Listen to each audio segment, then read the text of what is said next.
Brian Wilson, Mary Catherine Ham, Brian Neiman, today's newsmakers, and you, the Morning Majority. 105.9 AM 630. WMAL. By the way, I want to make a mention of, we got an email a moment ago from somebody who said they tried to call the Fairfax hotline to say that they wanted to save the treehouse. Yes. Story we've been covering for the past few days. Said that the voicemail was completely full. Oh. But I happen to know because I called to check. The phone line's open at 8 o'clock. So if you want to save the treehouse, if you want to put the fair back in Fairfax, 703 Fairfax. Tell them to save the treehouse and to get out of that guy's business. All right. Brian has a large appetite for that story. I love that story. About that. We've done many shows, discussions at least, about eating here on the Morning Majority. Nice play on words. I didn't catch it. Yeah, it was pretty good. That was too clever. We usually talk about what role the government should have in the growing obesity problem, but what about a private sector solution or an attempt to make a difference on it? How would you feel about a weight loss competition within your office?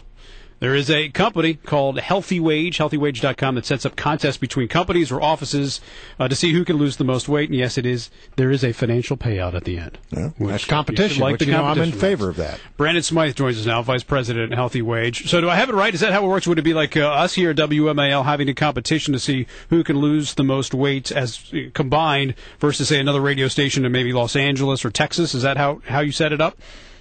Definitely. We get a group of employers involved at any point of the year. So we typically have different matchups, as we call them, launching on a monthly basis, and we get about 20 to 30 different employer groups that are involved. And it's a great competition where it's team-based, and it's really focused on team-based weight loss, percentage of weight loss, but also there are large financial prizes at the end of the 12 weeks. How large are we talking about financial payouts? Well, there are $18,000 worth of financial payouts. That's so pretty good. The first place team gets $10,000, second place gets $5,000, and the third place team gets $3,000 cash. Okay, so you're not pitting, coworkers against each other. They're actually on a team competing against another company or another office somewhere, either within their own state, city, or perhaps somewhere in another part of the country. Definitely. How it works is basically they get on teams of 5. So you're on a team, but you're also competing against teams internally and externally. But at the end of the competition, we also look at the aggregate statistics from each company that's involved and compare them to each other as well. And then there's a winning company at the end of 12 weeks as well. So it's both team-based, individual, but it's also for the employers to get some bragging rights as the best weight loss company. Well, I believe in competition, unlike the superintendent of schools in Montgomery County. But and I'm all for that. But let me ask you the question. I mean, look, you got within the company, everybody's sort of looking to see, well, is that guy holding up his end of the deal? And what if you can't lose the weight? Don't you embarrass an employee? Doesn't it hurt his personal self-esteem? Oh, sure. I mean, the way it works is... No, sure, it's okay to hurt somebody's self-esteem. I mean, that's the issue with this, isn't it? Well, we haven't had many issues with that because it's team-based. It's really based on the individual's motivation, but the team environment really causes that motivation. I mean, individuals are having real results from this because they're competing as a team, but they're also they have to take their own initiative within it, and so having that positive peer pressure really creates great results. Well, and how does it work? Is it totally opt-in, or if like someone brings this to your office as an employer, do you generally get people saying, "Yeah, I'm going to opt out of this"? Well, it's voluntary, yeah. So it's simple for an employer to offer. All you'd have to do is say, "Hey, this is what the matchup is. This is how you register, and get on a team if you'd like to join." Oftentimes, family members or friends will get involved with the coworkers as well, and so it's simple and risk-free for employers to offer.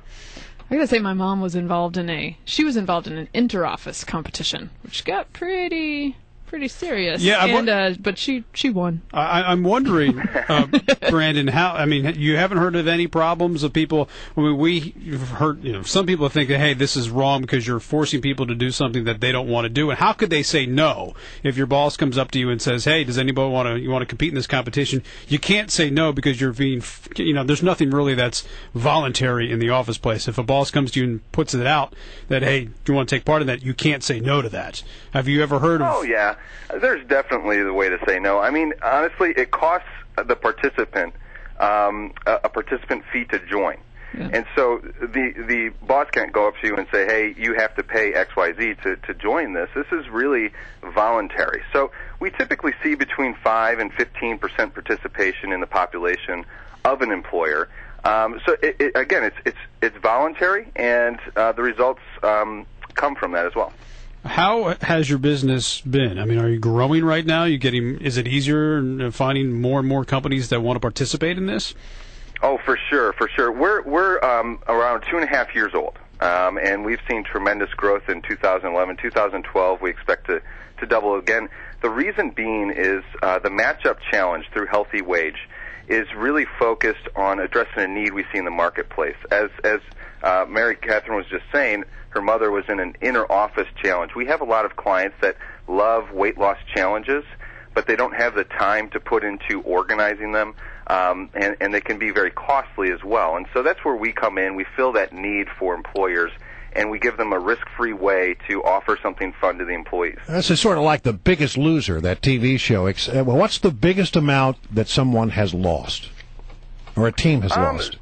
Yeah, the biggest amount, we cap the weight loss to keep it healthy. So we want to keep it at an average of 1.5% per week.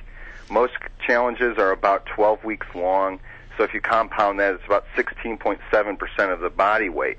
If they go above that, they're not penalized, but we keep them at the 16.7%. So we've had a few teams that reached that goal of 16.7% of their body weight loss. How'd you think of the idea? Honestly, our founder, David Roddenberry, came together. He was in a consulting background within healthcare, and looking at financial incentives and just what studies have shown, academic research has shown, that when you introduce a financial incentive in a weight loss setting, it does help amplify an individual's weight loss. And so we have a couple different programs, honestly. If you go to HealthyWage.com, you can look at what else we have. But it's really on that foundation of the use of financial incentives to help motivate. All right, Brandon. Good to have you on the program. Thanks very much. Best of luck to you. Thanks.